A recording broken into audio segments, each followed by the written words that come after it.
Hello दोस्तों, कैसे हैं आप सब। मैं हूं अनिकेत। स्वागत है आपका मेंटोरा सिविल्स पे। पिछले दिनों हमने करंट अफेयर सीरीज़ के अंडर हमने इंटरनेशनल और जो नेशनल खबरें हैं उसको हमने देखा था, उसको तैयार किया था।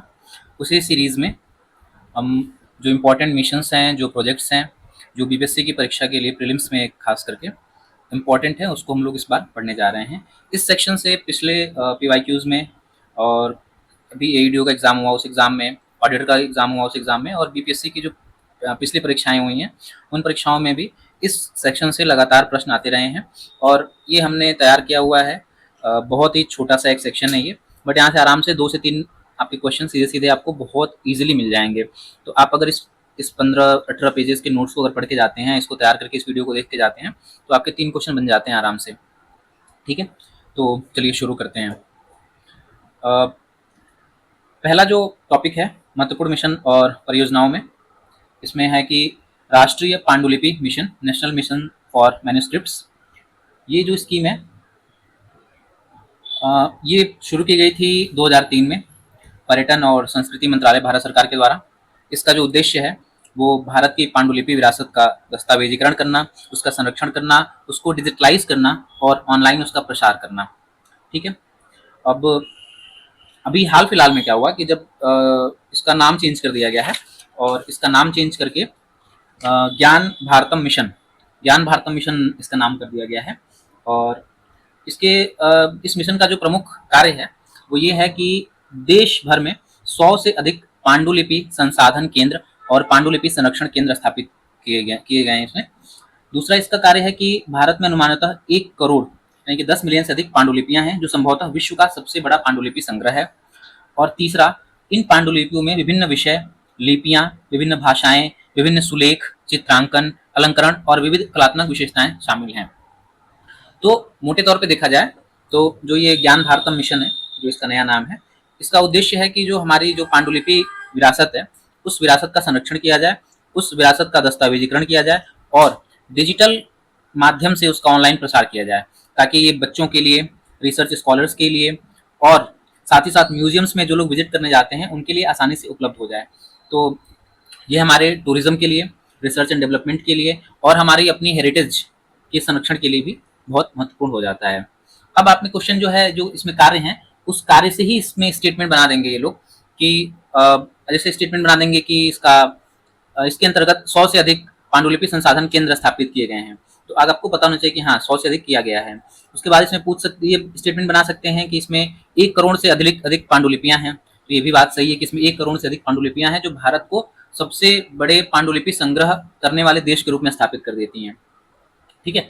तो इसमें जो जो इन्फॉर्मेशन दी गई हैं, 7-8 लाइन की इन्फॉर्मेशन है टोटल। इसमें से आराम से आपके 2 से 3 स्टेटमेंट बना सकते हैं ये लोग, क्योंकि बिहार अब इवॉल्व कर रहा है और इवॉल्विंग पैटर्न यही है कि वो सिर्फ 1 लाइनर फैक्ट नहीं पूछ रहे हैं, वो उसमें 2-2, 3-3 स्टेटमेंट बना करके क्वेश्चन पूछ रहे हैं। तो अगर ये आप सारे इसमें जितने भी चीज़ें, जितनी फैक्ट आपको दिए गए हैं, उन सारे फैक्ट्स को पढ़ के जाते हैं तो आपके आराम से क्वेश्चन बन जाएंगे यहाँ से, इससे बाहर नहीं जाएगा आपको। ठीक है, ओके। और जो भी हम चीज़ें यहाँ पे पढ़ रहे हैं, इसका जो पीडीएफ होगा वो पीडीएफ हम अपने टेलीग्राम चैनल पे आपको उपलब्ध करा देंगे। आप वहाँ से जाकर के एक्सेस कर सकते हैं, और हमारे यूट्यूब चैनल में उस टेलीग्राम के जो चैनल है उसका लिंक भी दिया रहेगा। आप आराम से वहाँ से टेलीग्राम चैनल को वहाँ से जाकर एक्सेस कर सकते हैं। ठीक है, तो इसके लिए परेशान नहीं होना है, बस हमारे साथ अभी बने रहिए और इसको पढ़ते जाइए, और बाद में इसको पीडीएफ से इसको रिवाइज कर लीजिएगा। ठीक है, चलते हैं नेक्स्ट टॉपिक की तरफ। नेक्स्ट टॉपिक है राष्ट्रीय ग्राम स्वराज अभियान, आरजीएसए। ठीक है, तो आरजीएसए में क्या है कि पंचायती राज संस्थाओं को सशक्त बनाने और उन्हें प्रभावी, पारदर्शी और आत्मनिर्भर स्थानीय स्वशासन स्तंभों में परिवर्तित करने हेतु एक महत्वपूर्ण संस्थागत तंत्र ये है। जो पंचायती राज संस्थाएं हैं उनको सशक्त बनाना। अब इसकी उत्पत्ति और जनादेश, इसी घोषणा जो है 2016-17 के केंद्रीय बजट में की गई थी। केंद्रीय मंत्रिमंडल द्वारा औपचारिक स्वीकृति इसको 2018 में मिली। प्रथम चरण इसका 2018-19 से लेकर 2021-22 तक संचालित किया गया है। ध्यान रखना है, ये सीधे स्टेटमेंट बनाएगी नोडल एजेंसी पंचायती राज मंत्रालय द्वारा संचालित एक केंद्रीय प्रायोजित योजना है, सेंट्रली स्पॉन्सर्ड स्कीम है। तो इसकी नोडल एजेंसी क्या है? पंचायती राज मंत्रालय ही है। अब दूसरा स्टेटमेंट बना सकते हैं कि क्या ये सीएसएस है या सेंट्रल सेक्टर की स्कीम है, सेंट्रली स्पॉन्सर्ड है या सेंट्रल सेक्टर की है, तो ये सेंट्रली स्पॉन्सर्ड स्कीम है, ये भी हमें ध्यान रखना है। सेंट्रली स्पॉन्सर्ड बता देता हूँ आपको क्या होता है कि जो योजनाएं जिसमें केंद्र और राज्य दोनों का वित्तीय योगदान होता है वो सेंट्रली स्पॉन्सर्ड स्कीम होती हैं। अब उसका अनुपात जो है वो अलग अलग राज्यों के अलग हो सकता है। और वहीं पर जो सेंट्रल सेक्टर की स्कीम होती है उसमें केंद्र का ही 100% का पूरा उसका फाइनेंशियल हेल्प होता है, उसमें उसमें राज्यों का योगदान नहीं होता, इसलिए उसको सेंट्रल सेक्टर की स्कीम कहते हैं। ठीक है, अब क्या हुआ कि अभी संशोधित आरजीएसए लाया गया है। इसमें समय सीमा जो 1 अप्रैल 2022 से 31 मार्च 2026 तक लागू करने को स्वीकृति दी गई है, जिससे इसकी अवधि 15वें वित्त आयोग की अवधि के साथ समाप्त होती है। इसमें मुख्य दृष्टिकोण क्या है? पंचायती राज संस्थाओं को स्थानीय शासन, आर्थिक विकास और जन भागीदारी के जीवंत केंद्रों के रूप में विकसित करना है। यानी कि जो हमारी पंचायती राज संस्थाएं हैं उन संस्थाओं को ज्यादा सशक्त बनाना है, उनको ज्यादा जो है समावेशी बनाना है और उसमें गांव का आर्थिक विकास कैसे हो इसके लिए उन्हें योग्य बनाना है। ठीक है, अब जो है कि इसका इंग्लिश वाला भी वर्जन हमने दे दिया है, तो जो लोग इंग्लिश में इसको एक्सेस करना चाहते हैं आप मेरी बात को बस सुनते जाएं, उसको समझ लें और इंग्लिश वाला जो पीडीएफ के थ्रू आप वापस से इसको दोबारा से टेलीग्राम से एक्सेस करके इसको पढ़ सकते हैं। ठीक है, चलते हैं अगले टॉपिक की तरफ। हमारा अगला टॉपिक है जीनोम इंडिया परियोजना, जीनोम इंडिया प्रोजेक्ट जीआईपी। इसकी जो शुरुआत है वह डीबीटी जैव प्रौद्योगिकी विभाग डिपार्टमेंट ऑफ बायोटेक्नोलॉजी द्वारा 3 जनवरी 2020 को शुरू की गई थी। और इस परियोजना का नेतृत्व जो है बेंगलुरु स्थित भारतीय विज्ञान संस्थान आईआईएससी के मस्तिष्क अनुसंधान केंद्र सीबीआर द्वारा, इसमें देश के प्रमुख 20 संस्थानों का इसमें सहयोग शामिल है। तो इसका नेतृत्व आईआईएससी का जो सीबीआर सेंटर है, मस्तिष्क अनुसंधान केंद्र, उसके द्वारा किया गया और इसमें 20 से अधिक प्रमुख संस्थानों का भी सहयोग शामिल है। तो अगर स्टेटमेंट ही बना दे कि ये संस्था जो आईआईएससी के द्वारा चलाई जा रही है ये परियोजना, तो वो तो ठीक है, बट इसमें 20 प्रमुख संस्थानों का भी सहयोग शामिल है, इसको भी हमें ध्यान में रखना है। इसका उद्देश्य क्या है? भारतीय जनसंख्या की आनुवांशिक विविधता का अध्ययन करना। दूसरा, भारतीय आबादी में रोगों की प्रकृति एवं आनुवांशिक कारणों को समझना। तीसरा, रोगों की शीघ्र पहचान के लिए पूर्वानुमानित नैदानिक प्रेडिक्टिव डायग्नोस्टिक मार्कर्स का विकास करना। और चौथा है व्यक्तिगत चिकित्सा और सटीक चिकित्सा, प्रिसीजन मेडिसिन को बढ़ावा देना। तो ये हमारे 4 उद्देश्य हैं। ये उद्देश्य जो होते हैं ज्यादातर मामले में क्या होता है, बहुत जर्नलिस्टिक पॉइंट ऑफ व्यू से वो लिखे जाते हैं। तो अगर मतलब इसमें कोई ऐसी टेक्निकल चीज नहीं होती कि आप उसको याद न कर पाए। तो अब जैसे उद्देश्य मैं फिर से दोबारा से पढ़ता हूँ, आपको थोड़ा समझाने की कोशिश करता हूँ कि जो भी जीनोम इंडिया प्रोजेक्ट है तो उसमें जेनेटिक आप मतलब खुद से ही थोड़ा सा एनालाइज करेंगे तो उसमें आप अगर खुद देखेंगे तो जेनेटिक जो हमारी चीजें हैं उसके बारे में रिसर्च करने के बारे में वो प्रोजेक्ट है। ये हमारा कॉमन सेंस भी कहेगा। तो अब इसमें पहला जो उद्देश्य हमारा वो क्या है? आनुवांशिक विविधता का अध्ययन करना भारतीय जनसंख्या की, क्योंकि हमारी जनसंख्या का कोई जेनेटिक डेटाबेस अभी तक जो है बहुत प्रॉपर नहीं बना था। ठीक है, तो उसको हमें करना था। दूसरा है कि भारत में जो भारतीय आबादी है बहुत डाइवर्स है। यहाँ पर जो है कि अलग अलग क्षेत्रों में, जैसे दक्षिण भारत के जो लोग हैं द्रविड़, या फिर जो है उत्तर भारत के जो लोग हैं, या फिर जो है जनजातीय क्षेत्रों में जो लोग रहते हैं, या फिर नॉर्थ ईस्ट के जो लोग हैं, उनकी जेनेटिक बहुत ज़्यादा डाइवर्सिफिकेशन है, जेनेटिक डाइवर्सिफिकेशन बहुत ज़्यादा है। तो उनकी रोगों की प्रकृति भी अलग होती है और उसके आनुवांशिक जो कारण होते हैं वो भी बहुत डिफरेंट होते हैं, तो उसको भी समझने में हेल्प मिलेगी। तीसरा क्या होगा कि रोगों की शीघ्र पहचान हो सकेगी। इसके लिए जो प्रेडिक्टिव डायग्नोस्टिक मार्कर्स होते हैं कि यार अगर ये चीज किसी व्यक्ति को ये सिम्टम्स दिख रहे हैं तो उसका क्या मार्कर पहले से डेवलप कर लेते हैं तो उसको आसानी से डायग्नोस किया जा सकता है। चौथा क्या है कि व्यक्तिगत चिकित्सा, पर्सनलाइज मेडिसिन और प्रिसीजन मेडिसिन, सटीक चिकित्सा को बढ़ावा मिलेगा। मतलब क्या है कि कई बार बुखार तो होता है, सबको होता है, बट उस बुखार के पीछे की जो वजह होती है वो हर व्यक्ति में अलग अलग होती है। साथ ही एक ही दवा अलग अलग व्यक्ति पे अलग अलग तरीके से काम करती है।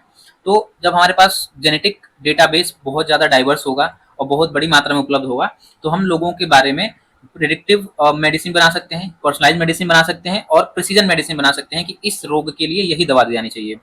अदरवाइज तो हम देखते हैं गाँव में कि जो है कैसे 6-6 कटाउज रखते हैं लोग और उसके बाद से सबको वही दवा दी जाती है। तो इस डेटाबेस से हमें ये फायदा मिलेगा। इसकी कुछ विशेषताएं हैं कि इस परियोजना के अंतर्गत 10,000 भारतीय व्यक्तियों के संपूर्ण जीनोम का अनुक्रमण और तथा डेटा विश्लेषण किया जा रहा है, 10,000 से अधिक लोगों का। यह भारत में जीनोमिक अनुसंधान को सुदृढ़ करने तथा भविष्य की स्वास्थ्य नीतियों के निर्माण में सहायक होगी। अब इसमें स्टेटमेंट बना सकता है क्या कि यह जो है जो क्या कहते हैं ह्यूमन जीनोम प्रोजेक्ट है जो ग्लोबली चलाया गया था, 1990 में शुरू किया गया था ह्यूमन जीनोम प्रोजेक्ट को और 2003 में इसको खत्म कर दिया गया था, तो उसका पार्ट है। ये स्टेटमेंट बना सकते हैं कि ह्यूमन जीनोम का पार्ट है ये, ह्यूमन जीनोम प्रोजेक्ट का। तो नहीं, ये ह्यूमन जीनोम प्रोजेक्ट का पार्ट नहीं है। ठीक है, आगे चलते हैं। अगला जो हमारा टॉपिक है वो है दलहन आत्मनिर्भरता मिशन, इसको बहुत ध्यान से देख के जाएं, ये क्वेश्चन बहुत बहुत ज्यादा चांसेस है आने के इस बार। पल्सेस सेल्फ रिलायंस मिशन, तो ये चर्चा में क्यों है कि दलहन आत्मनिर्भरता मिशन के लिए रोड मैप मध्य प्रदेश के सीहोर जिले के अमलाहा स्थित खाद्य दलहन अनुसंधान केंद्र में अंतिम रूप में दिया गया है यहाँ पे। तो यहाँ पे क्या है, ध्यान रखने की बात, यहाँ पे एक फैक्ट ये है कि दलहन अनुसंधान केंद्र कहाँ पे है, तो ये मध्य प्रदेश में है, ये सीहोर जिले में। ध्यान रखना है, दलहन अनुसंधान केंद्र कहाँ पे है, तो ये मध्य प्रदेश के सीहोर जिले में है। अब दलहन आत्मनिर्भरता मिशन क्या है, तो दलहन आत्मनिर्भरता मिशन की घोषणा केंद्रीय बजट 2025-26 में की गई थी तथा इसे अक्टूबर 2025 में शुरू किया गया था। यह भी क्या है, केंद्र प्रायोजित योजना है, सेंट्रली स्पॉन्सर्ड स्कीम है, जिसकी कुल लागत 11,440 करोड़ रुपए है। इस मिशन का उद्देश्य वर्ष 2025-26 से 2030-31 के दौरान भारत को दलहन उत्पादन में आत्मनिर्भर बनाना है। हमारी जो है दालों की जो भी मतलब मांग होती है, उस मांग का अभी भी 15 से 20% हिस्सा जो है हमें आयात करना पड़ता है, जबकि भारत दलहन के सबसे बड़े उत्पादक में से भी एक है और भारत दलहन के सबसे बड़े उपयोगकर्ता या खपतकर्ता के भी रूप में सबसे नंबर 1 पे आता है। उसके बाद भी जो हमें 15 से 20% दाल अभी भी हमें बाहर से आयात करनी पड़ती है। ठीक है, इस संदर्भ में जो है दलहन आत्मनिर्भरता मिशन चलाया जा रहा है। और दलहन क्यों चलाया जा रहा है, क्योंकि दलहन जो है हमारे प्रोटीन का, हमारे खाद्य जो हमारी प्लेट होती है, फूड प्लेट का, फूड बास्केट का प्रोटीन का सबसे महत्वपूर्ण सोर्स है। इस संदर्भ में दलहन आत्मनिर्भरता मिशन चलाया जा रहा है। अब ध्यान रखने की बात क्या है कि इसमें कौन कौन सी फसलों को, कौन कौन सी दालों को शामिल किया गया है। तो इसमें प्रमुख दालें जो है वो अरहर की दाल है, उड़द की दाल है, मसूर की दाल है। ठीक है, 3 ये जो है ये प्रमुख दालें हैं। ठीक है, मैं इसको मार्क भी कर देता हूँ, आपके पीडीएफ में भी ये शो होगा, जब आप पीडीएफ जाकर के पढ़ेंगे तो ये आपके पीडीएफ में भी शो होगा। ठीक है, ठीक है, ओके। तो ये 3 दालें हैं। इन फसलों का दैनिक उपभोग में महत्वपूर्ण स्थान है, किंतु वर्तमान में इनके घरेलू उत्पादन में कमी के कारण आयात पर निर्भरता बनी हुई है। जैसा मैंने अभी बताया कि हमारा प्रोडक्शन नंबर 1 पे है, फिर भी हमारी खपत बहुत ज़्यादा है, जिसकी वजह से हमें इनको आयात करना पड़ता है। अब उद्देश्य की बात करते हैं। उत्पादन और उत्पादकता में वृद्धि करना, आयात पर निर्भरता कम करना, किसानों की आय बढ़ाना और खाद्य एवं पोषण सुरक्षा को सुदृढ़ करना। ये जनरल पॉइंट है, आपको आराम से इसमें कोई याद करने में दिक्कत नहीं होगी। ठीक है, चलते हैं आगे। अगला क्या है, अगला ये है कि CSIR स्मार्ट विलेज इनिशिएटिव, ये चर्चा में क्यों है।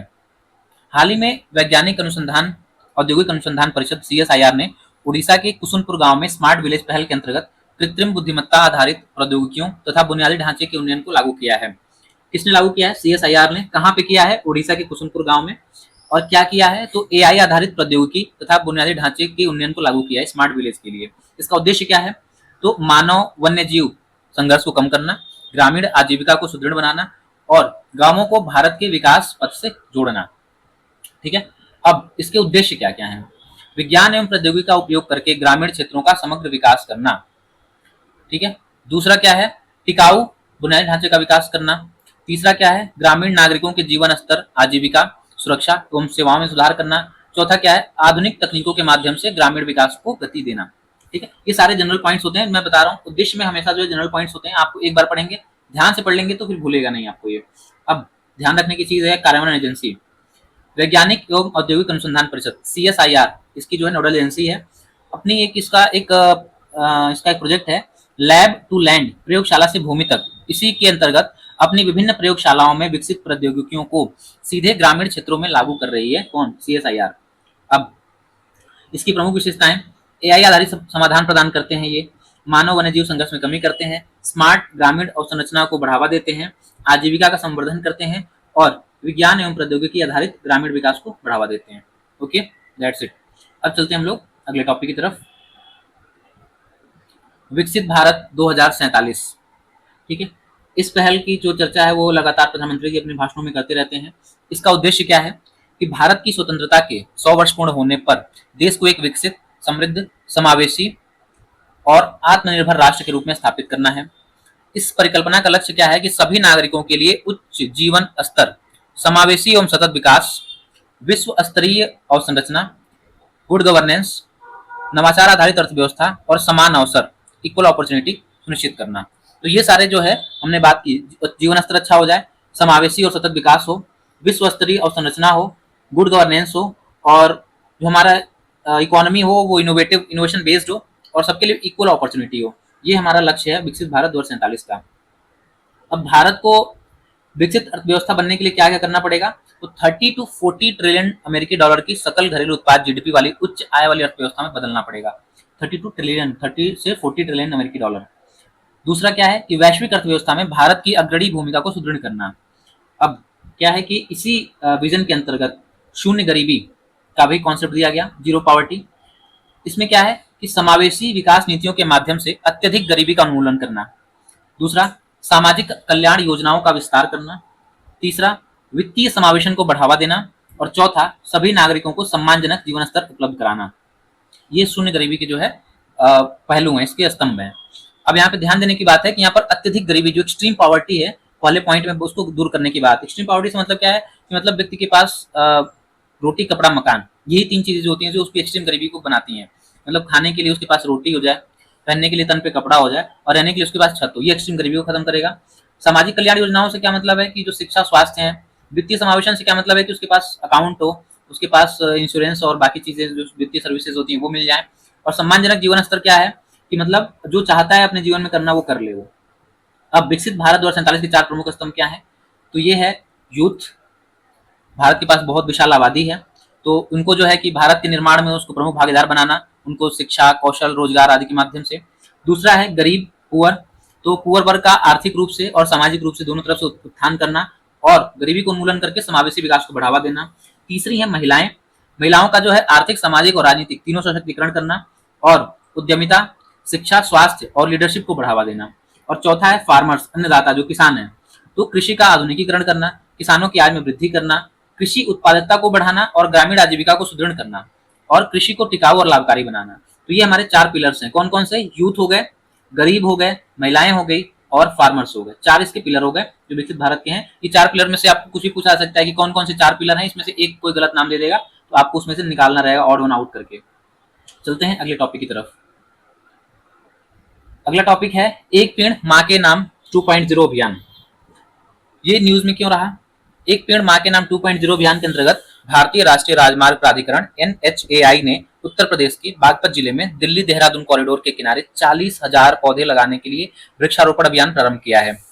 अब इसके प्रमुख बिंदु क्या है, क्योंकि यहीं से सीधे सीधे आपके स्टेटमेंट बनाए जाएंगे, इसको ध्यान रखना है कि NHAI ने शुरू किया है कहाँ पे? दिल्ली देहरादून कॉरिडोर पे 40,000 से अधिक पौधे लगाएंगे। इसके प्रमुख बिंदु देख लेते हैं।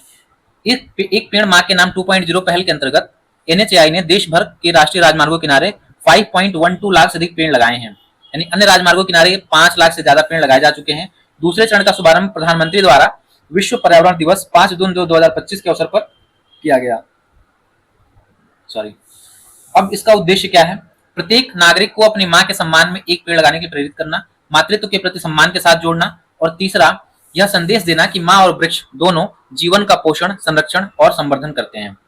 ठीक है, बस इतनी सी बात ध्यान में रखनी है कि NHAI इसको चला रहा है, ये इसका दूसरा मिशन है, उद्देश्य है जो NHAI मतलब चला रहा है, क्योंकि जो हाईवेज है, राष्ट्रीय राजमार्ग है, उसके किनारे पेड़ लगाना।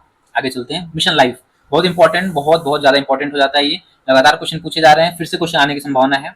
मिशन लाइफ पर्यावरण संरक्षण के लिए भारत के नेतृत्व में प्रारंभ किया गया एक वैश्विक जन आंदोलन है, जिसका उद्देश्य व्यक्तिगत तथा सामुदायिक स्तर पर पर्यावरण अनुकूल व्यवहार को बढ़ावा देना है। यानी कि जैसा कि नाम से स्पष्ट है, अपने लाइफ में, डे टू डे लाइफ में जो आपके बिहेवियरल चेंजेस हैं उसको ला करके आप पर्यावरण के लिए कैसे मदद कर सकते हैं, सतत पर्यावरणीय विकास को कैसे बढ़ावा दे सकते हैं, वही मिशन इसका उद्देश्य, इस मिशन का उद्देश्य है। शुभारंभ इसका कब हुआ था? ध्यान देने की बात है, प्रधानमंत्री के द्वारा 2021 में ग्लासगो स्कॉटलैंड में COP26 के दौरान इसकी शुरुआत की गई थी।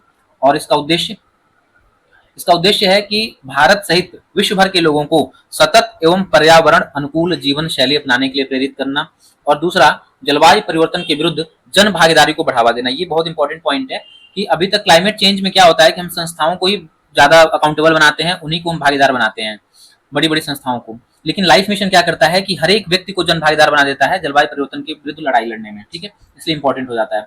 अब इसकी विशेषताएं क्या है? सतत विकास लक्ष्यों और जलवायु कार्रवाई को जन आंदोलन का स्वरूप देना। दूसरा, जलवायु परिवर्तन के विरुद्ध प्रत्येक व्यक्ति की सहभागिता सुनिश्चित करना। P3 pro people, pro planet people, अर्थात ग्रह समर्थक लोगों की अवधारणा को बढ़ावा देना। और चौथा, life style for the planet, by the planet end of the planet के सिद्धांतों पर आधारित व्यवहार परिवर्तन को प्रोत्साहित करना। यहाँ पे मिस्टेक की गई है, यहाँ पे ऑफ द प्लैनेट होगा, फॉर द प्लैनेट यहाँ पे 2 बार आ गया है, तो यहाँ पे आप लोग चेंज कर लीजिएगा, ऑफ द प्लैनेट होगा यहाँ पे। ठीक है, तो हमने लाइफ मिशन के बारे में बात की। शुरू किया गया था 2021 में, बहुत ध्यान से सुन लीजिएगा। ग्लासगो में शुरू किया गया था COP26 में। ये मिशन यह है कि इसमें लोगों की जनभागीदारी को बढ़ावा मिलता है और लोगों की सहभागिता के माध्यम से प्रो प्लैनेट पीपल को तैयार करने की इसमें अवधारणा पेश की गई थी। आगे चलते हैं। अगला जो हमारा टॉपिक है वो है निर्यात संवर्धन मिशन, एक्सपोर्ट प्रमोशन मिशन। इसकी घोषणा जो है केंद्रीय बजट 2025-26 में की गई थी। यह एक प्रमुख संरचनात्मक सुधार है जिसके अंतर्गत विभिन्न निर्यात समर्थन योजनाओं को एक एकीकृत परिणाम आधारित तथा डिजिटल रूप से सक्षम खांचे में सम्मिलित किया गया है।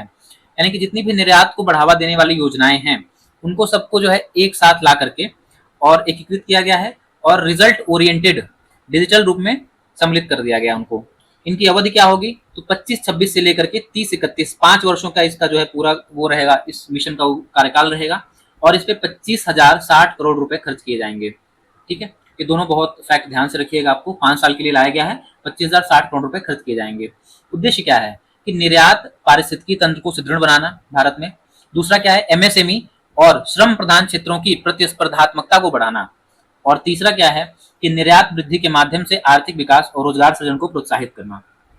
ठीक है, अब इसकी संरचना क्या है, तो ईपीएम जो है, एक्सपोर्ट प्रमोशन मिशन जो है, एक समन्वित संस्थागत ढांचे पर आधारित है जिसमें संस्थाएं शामिल हैं, वाणिज्य विभाग, एमएसएमई मंत्रालय, वित्त मंत्रालय, निर्यात संवर्धन परिषदें, export promotion council, commodity board, वित्तीय संस्थान, उद्योग संगठन, राज्य सरकारें, मतलब बहुत सारे इसमें बोर्ड्स, बहुत सारी संस्थाएं इसमें शामिल हैं। तो अब स्टेटमेंट बना दे कि सिर्फ एक संस्था शामिल है तो नहीं, बहुत सारी संस्थाएं शामिल हैं, आप उसको एलिमिनेट कर सकते हैं।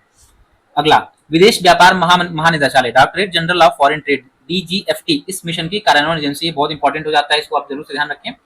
कौन सा है ये, directorate general of foreign trade, इस मिशन की कार्यान्वयन एजेंसी है। ठीक है, अब इसकी कुछ उपयोजनाएं हैं। इसमें क्या क्या है, निर्यात प्रोत्साहन, एक्सपोर्ट इंसेंटिव, इसमें एमएसएमई को वित्तीय सहायता प्रदान की जाती है, इसमें सुलभ व्यापार वित्त, ब्याज सब्सिडी देना, फैक्टरिंग सुविधा देना, निर्यातक क्रेडिट कार्ड देना, कोलेटरल जो उनको लोन दिया जाता है, कोलेटरल सहायता दी जाती है वो देना, और ऋण संवर्धन सहायता देना, ये एक्सपोर्ट इंसेंटिव के अंतर्गत आ गया।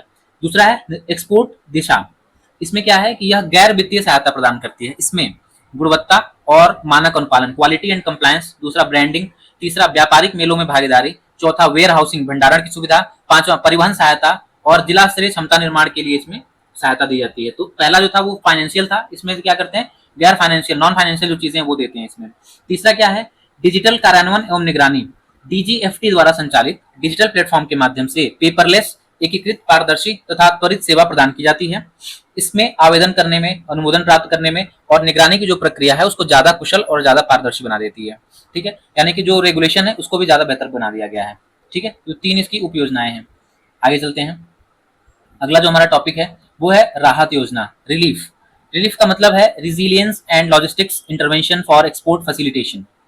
ये खबरों में क्यों है, केंद्र सरकार ने resilience and logistics intervention for export facilitation योजना प्रारंभ की है, जिसका उद्देश्य है कि पश्चिमी एशिया में जारी भू राजनीतिक संकट के कारण प्रभावित भारतीय निर्यातकों, विशेष करके एमएसएमई को वित्तीय सुरक्षा प्रदान करना। 497 करोड़ का प्रावधान किया गया इसके अंतर्गत, यानी कि जो ईरान, इजराइल और यूएस के बीच में जो वॉर चल रही थी जिससे सप्लाई चेन बहुत ज्यादा प्रभावित हो गया था, तो सप्लाई चेन की वजह से हमारे जो एक्सपोर्ट हो रहे थे वो प्रभावित हो रहे थे, इंपोर्ट्स प्रभावित हो रहे थे, हमारे एमएसएमईज में रोजगार का संकट और वहाँ पे वित्तीय स्थिरता का संकट उत्पन्न हो रहा था, उसके लिए इसको लाया गया है।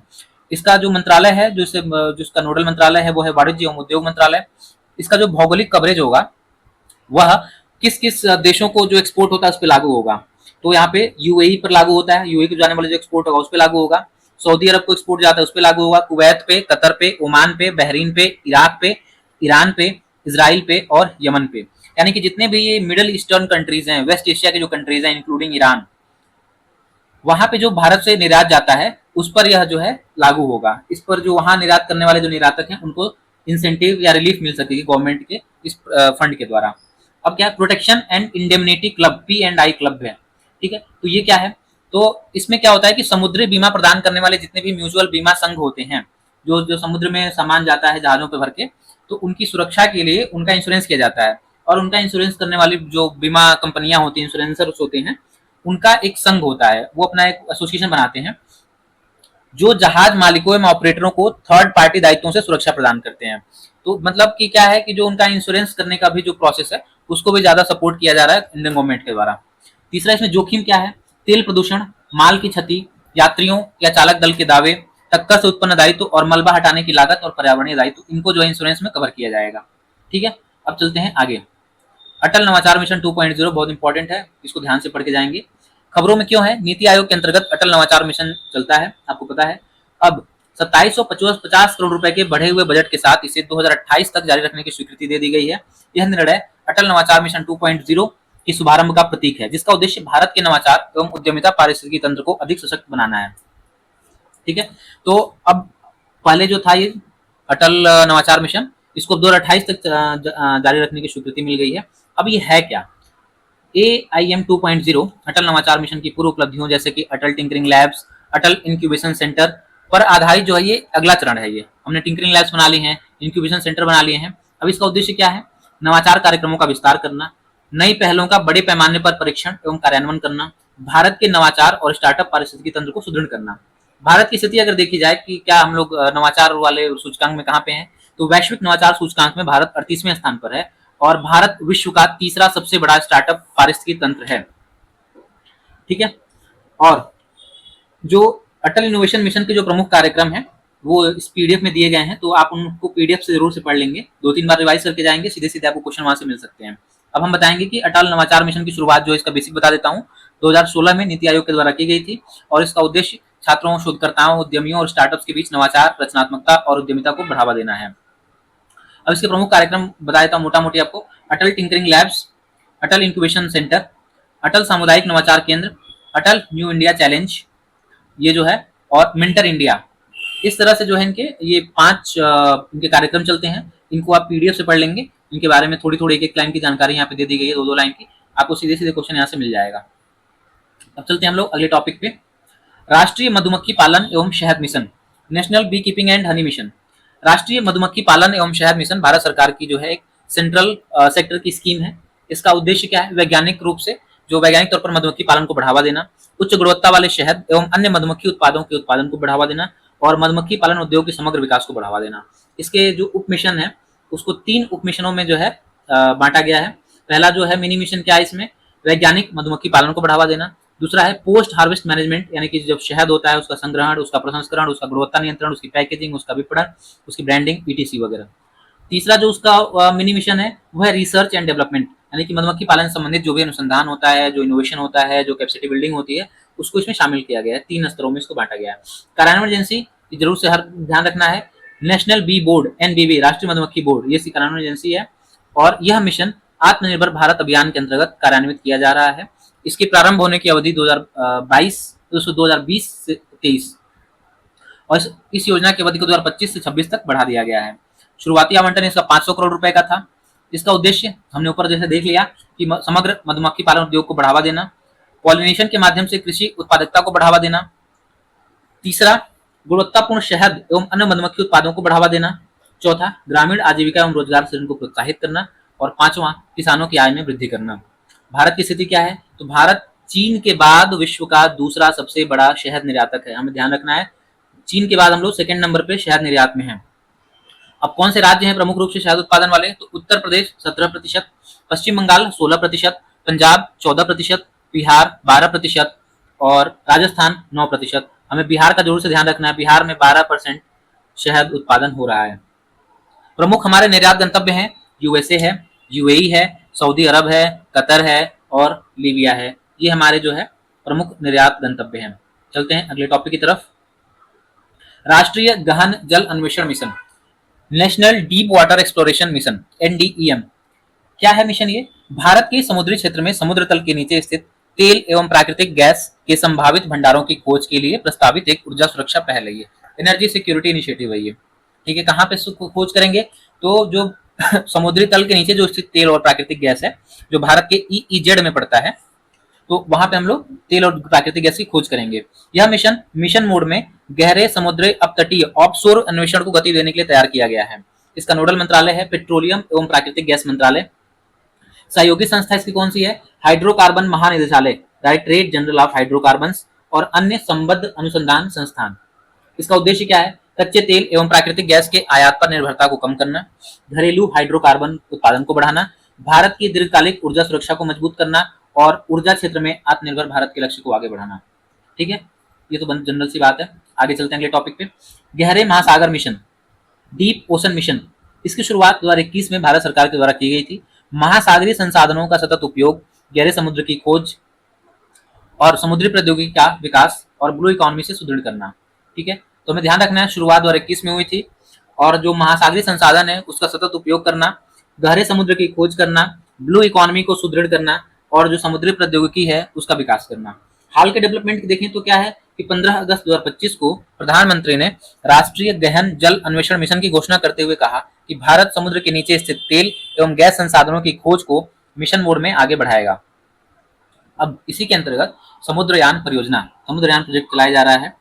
गहरे महासागर मिशन के अंतर्गत समुद्रयान परियोजना संचालित की जा रही है। इसके अंतर्गत भारत का पहला मानव युक्त गहरे समुद्र का पनडुब्बी वाहन मत्स्य 6000 विकसित किया जा रहा है। मत्स्य 6000, ठीक है। अब इसमें क्या है प्रमुख उपलब्धियां। अगस्त 2025 में एक्वानॉट कमांडर जतिंदर पाल सिंह एवं राजू रमेश ने 5000 मीटर की गहराई तक सफल गोता लगाया, जो भारत की पहली मानव युक्त गहरे समुद्र गोताखोरी उपलब्धि है। अंडमान सागर में 1173 मीटर की गहराई से 100 किलोग्राम से अधिक कोबाल्ट समृद्ध बहुधात्विक पिंड कोबाल्ट रिच पॉलीमेटेलिक नोड्यूल्स एकत्र किए गए हैं। ये हमारी उपलब्धियां हैं, ठीक है। तो हमें मत्स्ययान के बारे में जानकारी रखनी है। मत्स्ययान जो 6000 बन रहा है वो 6000 मीटर की गहराई तक जाने के लिए एक मानव युक्त सबमरीन है एक तरह से, वो जो कि गहरे समुद्रों में हमारे जो खोजी अभियान है उसको बढ़ावा देगी, उसको समृद्ध करेगी, ठीक है। आगे चलते हैं अगले टॉपिक पे। मिशन सुदर्शन चक्र। डीआरडीओ ने मिशन सुदर्शन चक्र के तहत एकीकृत वायु रक्षा हथियार प्रणाली integrated air defence weapon system का पहला सफल उड़ान परीक्षण किया है। अब इसके बारे में जान लेते हैं। इसकी घोषणा जो है वो 79th स्वतंत्रता दिवस 2025 में की गई थी कि हम 2035 तक स्वदेशी आयरन डोम जैसी बहुस्तरीय वायु रक्षा प्रणाली को विकसित कर लेंगे, ठीक है। इसका लक्ष्य क्या है कि महत्वपूर्ण रूप से जो नागरिक एवं रक्षा अवसंरचना की सुरक्षा है उसकी सुरक्षा करना, दुश्मन के हवाई हमलों को निष्क्रिय करना, त्वरित एवं सटीक जवाबी कार्रवाई करना, भारत की रणनीतिक स्वायत्तता को सुदृढ़ करना। इसके अलावा जो हमारे क्रिटिकल इंफ्रास्ट्रक्चर्स हैं, जैसे बड़े बांध हो गए, हमारे जो है परमाणु जो विद्युत के जो केंद्र हैं वो हो गए, या हमारे रिसर्च इंस्टीट्यूट जैसे भाभा, बार्क, इसरो के जो इंस्टीट्यूट हो गए उनकी सुरक्षा करना, और नागरिक आबादी वाले जो क्षेत्र हैं, जो घनी नागरिक आबादी, दिल्ली, मुंबई, पुणे, हैदराबाद जैसे शहरों की जो है सुरक्षा करना, ये इसका उद्देश्य हो गया, ठीक है। अब चलते हैं अगले टॉपिक की तरफ। दीनदयाल अंत्योदय योजना, राष्ट्रीय ग्रामीण आजीविका मिशन, ठीक है। यह ग्रामीण विकास मंत्रालय की प्रमुख गरीबी उन्मूलन योजना है। इसका उद्देश्य क्या है? ग्रामीण गरीब परिवारों को स्वयं सहायता समूह एसएचजी में संगठित करना, स्वरोजगार एवं कौशल आधारित रोजगार को बढ़ावा देना, टिकाऊ आजीविका एवं आय में वृद्धि सुनिश्चित करना, ठीक है। अब ये योजना जो है वो शुरू की गई थी सबसे पहले 2011 में, तब इसका नाम था NRLM, national rural livelihood mission, तब इसकी योजना थी। बाद में इस योजना को दोबारा रीऑर्गेनाइज किया गया और इसका नाम जो है DNRLM कर दिया गया। अब इसकी उपलब्धियां क्या हैं? इसका नाम 2016 में परिवर्तित किया गया था और इसकी उपलब्धियों की यदि बात करें तो 10.5 करोड़ 10.05 करोड़ ग्रामीण परिवार 90.9 लाख SHG में संगठित हो चुके हैं। 4.6 करोड़ महिला किसान एवं 3.74 लाख उद्यमों को समर्थन दे रहा है। ये DDU-GKY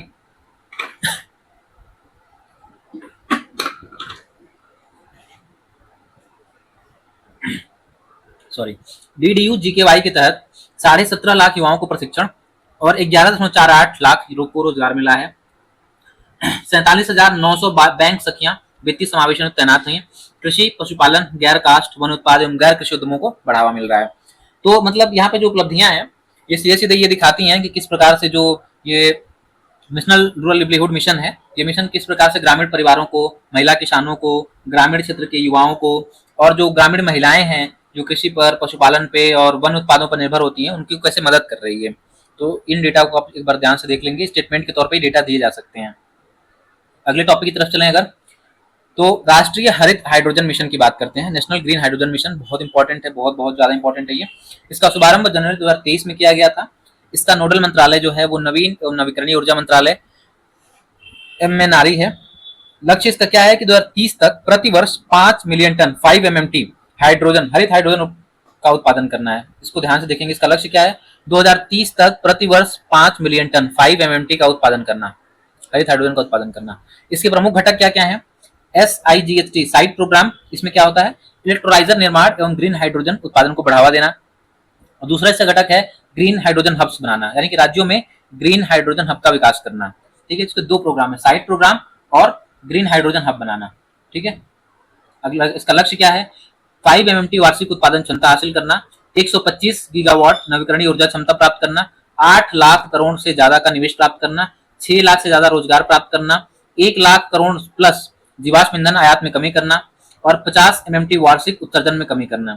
यानी कि अगर हम ये लक्ष्य प्राप्त कर लेते हैं तो हम जो 2030 के जो हमारे लक्ष्य हैं, जो हमने एनडीसी बनाया हुआ है खुद का, उस एनडीसी को भी प्राप्त कर सकते हैं हम लोग। इसमें संबंधित अन्य तथ्य क्या है, वर्तमान जो हाइड्रोजन खपत है वो 6 MMT प्रति वर्ष का है। प्रमुख उपभोक्ता क्या है, उर्वरक और रिफाइनरी उद्योग, जहां पर सबसे ज्यादा हाइड्रोजन का खपत होता है। और 2050 तक मांग है वो 28 MMT की है, जिसमें 80% ग्रीन हाइड्रोजन होने का लक्ष्य है। ठीक है, आगे चलते हैं। अगला जो है वो है राष्ट्रीय विनिर्माण mission, national manufacturing mission, NMM। इसी घोषणा जो है 25-26 में की गई थी, बजट के 2025-26 के बजट में। इसका उद्देश्य क्या है, मेक इन इंडिया को बढ़ावा देना तथा लघु मध्यम एवं बड़े उद्योगों को सशक्त करना। इसके 5 प्रमुख फोकस एरिया हैं। ठीक है, इसको ध्यान से देखिएगा, फोकस एरिया कौन कौन से इसमें, व्यापार करने में आसानी एवं कम लागत, भविष्य के लिए कुशल कार्यबल, सशक्त MSME क्षेत्र और उन्नत प्रौद्योगिकी की उपलब्धता, गुणवत्तापूर्ण विनिर्माण। ठीक है, तो ये हो गए 5 इसके फोकस क्षेत्र। अब इसका उद्देश्य, घरेलू मूल्यवर्धन को बढ़ाना, सौर जो PV सेल्स होते हैं उसका विनिर्माण को बढ़ावा देना, EV बैटरी विनिर्माण, मोटर नियंत्रक, इलेक्ट्रोलाइजर, पवन टरबाइन, उच्च वोल्टेज ट्रांसमिशन उपकरण एवं ग्रिड स्केल बैटरी का के निर्माण का जो पारिस्थितिकी तंत्र होता है उसको विकसित करना, क्लीन टेक्नोलॉजी, स्वच्छ प्रौद्योगिकी विनिर्माण को बढ़ावा देना, चमड़ा एवं गैर चमड़ा फुटवेयर उद्योग को समर्थन देना। ठीक है, ये उसके उद्देश्य हो गए। अब MSME सुधार, इसमें क्या हुआ है कि इसी के अंतर्गत MSME में सुधार किया गया है और जो MSME की जो मानक है उसको भी उसमें सुधार किया गया है। क्या क्या हुआ है, क्रेडिट गारंटी जो लिमिट होती है वो 5 करोड़ से बढ़ा करके 10 करोड़ कर दी गई है MSME के लिए। दूसरा, जो निवेश की सीमा है उसको 2.5 गुना बढ़ा दिया गया है और जो टर्न ओवर की सीमा है उसको 2 गुना बढ़ा दिया गया है। ठीक है, तो अब चलते हैं अगले टॉपिक की तरफ। क्या अगला टॉपिक है हमारा, जल जीवन मिशन। जल जीवन मिशन की जो शुरुआत है वो 15 अगस्त 2019 को हुई थी। इसका जो नोडल मंत्रालय है वो जल शक्ति मंत्रालय है और ये एक सेंट्रल स्पॉन्सर्ड स्कीम है, ध्यान रखना है, सेंट्रल स्पॉन्सर्ड स्कीम है ये। इसका लक्ष्य क्या है, 2028 तक प्रत्येक ग्रामीण परिवार को functional house hold tap connection FHTC प्रदान करना, FHTC, और ये सेंट्रली स्पॉन्सर्ड स्कीम है ये। जल आपूर्ति के लिए मानक रखा गया है 55 लीटर प्रति व्यक्ति प्रतिदिन, यानी एक व्यक्ति को 55 लीटर पानी डेली मिलेगा। इसका उद्देश्य क्या है, इसका उद्देश्य भी टैप से बनाया गया है, जिसका मतलब होता है टारगेट, प्रत्येक ग्रामीण परिवार को नल का जल मिल जाए। एरिया, गुणवत्ता प्रभावित, सूखाग्रस्त, मरुस्थलीय एवं SAG गांवों को प्राथमिकता देना। और तीसरा, पब्लिक प्लेसेस, यानी जो विद्यालय हैं, आंगनबाड़ी हैं, ग्राम पंचायतें हैं, सामुदायिक भवन है, वहां पर भी टैप वाटर, नल का जल उपलब्ध हो जाए। तो इसका उद्देश्य टैप।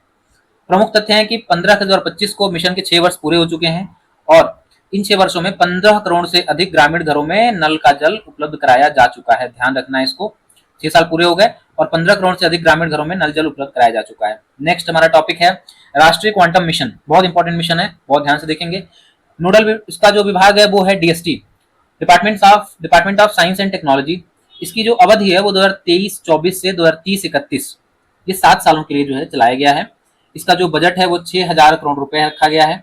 इसका जो उद्देश्य है वो भारत को क्वांटम प्रौद्योगिकी में वैश्विक तौर पर अग्रणी बनाना, अनुसंधान, नवाचार और स्वदेशी क्षमताओं का विकास करना।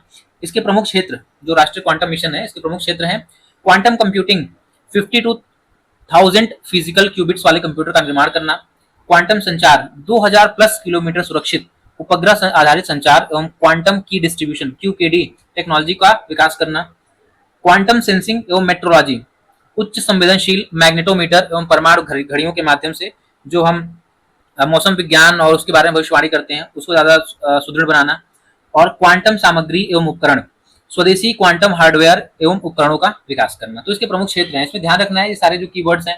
जैसे क्वांटम कंप्यूटिंग में हमें क्या बनाना है, तो 50 से लेकर 1000 फिजिकल क्यूबिट वाले कंप्यूटर। क्वांटम संचार में क्या करना है, तो क्वांटम की डिस्ट्रीब्यूशन बनाना है और 2000 किलोमीटर से ज्यादा का सुरक्षित उपग्रह संचार बनाना है। क्वांटम सेंसिंग और मेट्रोलॉजी, इसमें मैग्नेटोमीटर और परमाणु घड़ियां बनानी है। और क्वांटम सामग्री के अंतर्गत हमें स्वदेशी क्वांटम हार्डवेयर उपकरणों का विकास करना है। प्रमुख तथ्य क्या है कि 23 संस्थानों को क्वांटम टीचिंग लैब्स की स्वीकृति मिल चुकी है और 100 से अधिक प्रस्तावों पर मूल्यांकन अभी भी जारी है। इसके अलावा जो है इसमें कुछ और चीजें मैं ऐड कर देता हूं कि जो नेशनल क्वांटम मिशन है नेशनल क्वांटम मिशन के तहत एक स्टार्टअप है जिसका नाम है QPIA। मैं यहाँ पे लिख देता हूँ, ये स्टार्टअप है QPIA 1। ये स्टार्टअप है, इसने इंडस नामक एक क्वांटम कंप्यूटर विकसित किया है। इसका नाम क्या है? इंडस। तो ये क्वेश्चन सीधा सीधा आ सकता है कि इंडस जो क्वांटम कंप्यूटर है वो किसने विकसित किया है? तो ये QPIA1 संस्था ने विकसित किया है। ये स्टार्टअप है, ये 25 क्यूबिट पे काम करता है ये। और इसको विकसित कहाँ पे किया गया है? तो उस जगह का नाम है अमरावती। ये अरुणाचल प्रदेश की जो नई राजधानी बन रही है, सॉरी आंध्र प्रदेश की जो नई राजधानी बन रही है, वहाँ पे ये क्वांटम वैली में बनाया गया है। अमरावती में क्वांटम वैली बनाई गई है, उसी क्वांटम वैली में इसको डेवलप किया गया है।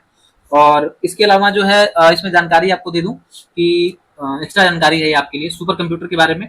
जो भारत का सबसे भी फास्टेस्ट सुपर कंप्यूटर एरावत है, उसको CDEC पुणे में भी बना रखा गया है, बनाया गया है, जो कि जो टॉप 500 ग्लोबल सुपर कंप्यूटर्स है उस लिस्ट में इसको शामिल किया गया है। बिहार के लिए जो है जरूरी जो फैक्ट है वो ये है कि IIT पटना में परम रुद्र, लिख देता हूं मैं यहाँ पे, परम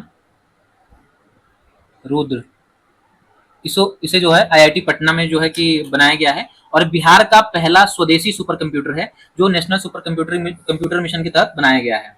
ठीक है, अब चलते हैं अगले टॉपिक की तरफ। हमारा अगला टॉपिक जो है प्रधानमंत्री श्रम योगी मानधन योजना। इसकी शुरुआत 2019 में हुई थी। केंद्रीय क्षेत्र की पेंशन योजना है, सेंट्रल सेक्टर की स्कीम है ये। श्रम और रोजगार मंत्रालय इसको चलाता है, इसका नोडल मंत्रालय है। पेंशन फंड एवं प्रबंधक इसका LIC है, जो सारे इसके फंड का प्रबंधन करता है श्रम योगी मानधन योजना के तहत। इसमें पात्रता जो है वो 18 से 40 वर्ष की रखी गई है। ये सब ध्यान रखने वाली चीजें हैं, यहीं से क्वेश्चन बनते हैं कि इसकी पात्रता क्या है। तो 18 से 40 वर्ष की है। इसमें मासिक आय क्या मिलेगी? इसमें इसकी मासिक आय जो है वो 15,000 रुपए की है। असंगठित श्रमिक, जैसे कि सड़क पे जो बेचने वाले हमारे स्ट्रीट सेलर्स होते हैं, घरेलू कामगार होते हैं, निर्माण क्षेत्र में लगे हुए श्रमिक होते हैं और कृषि क्षेत्र के जो श्रमिक होते हैं, इनके लिए काम करता है ये। तो 18 से 40 वर्ष की जो इसकी पात्रता है, मासिक आय इसमें 15,000 रुपए तक है। और सड़क विक्रेता, घरेलू कामगार, निर्माण श्रमिक और कृषि श्रमिक इसमें पात्र होते हैं। अंशदान कितना करना होता है? तो 55 रुपए से लेकर के 200 रुपए प्रति माह आपकी आयु के अनुसार होता है। अगर आप 18, 20 साल, 25 साल के हैं तो आपको वैसे ही कम पैसे करने पड़ेंगे, 55 रुपए, 50 रुपए, 55 रुपए, 60 रुपए, 80 रुपए, 100 रुपए, इस तरह से। और जितनी आपकी आयु ज्यादा होगी, आपका जो इसमें अंशदान होता है, कंट्रीब्यूशन होता है, बढ़ता जाता है। केंद्र सरकार समान राशि मैचिंग कंट्रीब्यूशन देती है, यानी कि जितना आप जमा करते हैं आपकी सेंट्रल गवर्नमेंट भी उतने ही पैसे आपके खाते में आपके लिए जमा करती है। इसका लाभ क्या है? 60 वर्ष की आयु के बाद 3,000 रुपए प्रति माह पेंशन के तौर पर मिलते हैं। 60 वर्ष के बाद मिलेंगे 3,000 रुपए प्रति माह। और अगर जो भी व्यक्ति है उसकी मृत्यु हो जाती है तो जो उसका जीवन साथी स्पाउस होगा उसको 50% की पारिवारिक पेंशन मिलेगी। ये ध्यान रखने की बात है। ये कई बार पूछा गया है कि 50 वर्ष जो जीवन साथी है उसको पेंशन मिलती है या नहीं मिलती है, मिलती है तो कितनी मिलती है, ये ध्यान रखने की बात है। ठीक है, अगले अगले टॉपिक पे चलते हैं। अब हम अपने लास्ट उसमें बढ़ रहे हैं। प्रधानमंत्री सुरक्षित मातृत्व अभियान, ये भी बहुत इंपॉर्टेंट है, इसको ध्यान रखना है। इसका जो नोडल मंत्रालय है वो है स्वास्थ्य एवं परिवार कल्याण मंत्रालय। ये क्या इसका मतलब था कि मातृ एवं शिशु मृत्यु दर को कम करना और गर्भावस्था के दौरान उच्च जोखिम वाली महिलाओं व गंभीर बीमारियों जैसे कि एनीमिया, हार्ट और ब्लड प्रेशर जैसी बीमारियों को नियंत्रण में रखना। इसका उद्देश्य है कि प्रत्येक माह की 9 तारीख को सभी गर्भवती महिलाओं को निःशुल्क, गुणवत्तापूर्ण एवं व्यापक प्रसव पूर्व देखभाल ANC उपलब्ध कराना।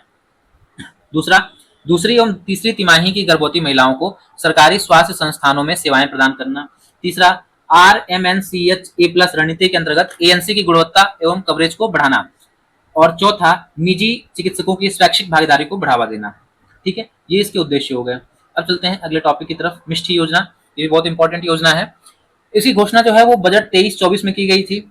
इसकी शुरुआत 2023 में हुई थी। इसका नोडल मंत्रालय पर्यावरण, वन एवं जलवायु परिवर्तन मंत्रालय है। इसका उद्देश्य है कि मैंग्रोव वनों का संरक्षण और विस्तार करना, तटीय पारिस्थितिकी तंत्र एवं जैव विविधता का संरक्षण करना, कार्बन पृथक्करण, कार्बन सिक्वेस्ट्रेशन एवं जलवायु परिवर्तन से मुकाबला करना, तटीय समुदायों की आजीविका को बढ़ावा देना। ठीक है, तो हमने जो है आज जितने भी हमारे मिशन और स्कीम्स थे उसको हमने कवर करने की कोशिश की है। और इसमें से लगभग लगभग आपको आराम से 2 से 3 क्वेश्चन तो आपको पक्के से मिल जाएंगे अगर आपको सारा तैयार करके जाते हैं। तो आपकी जो 90 क्वेश्चन की जो तैयारी है, जो लक्ष्य है, उसमें 3 क्वेश्चन का सिर्फ कंट्रीब्यूशन सिर्फ इन्हीं 15-20 पेजेस से हो जाएगा। तो आप इनको रिवाइज कर लें और अपना जो है 3 क्वेश्चन पक्का कर लें। ठीक है, thank you, all the best.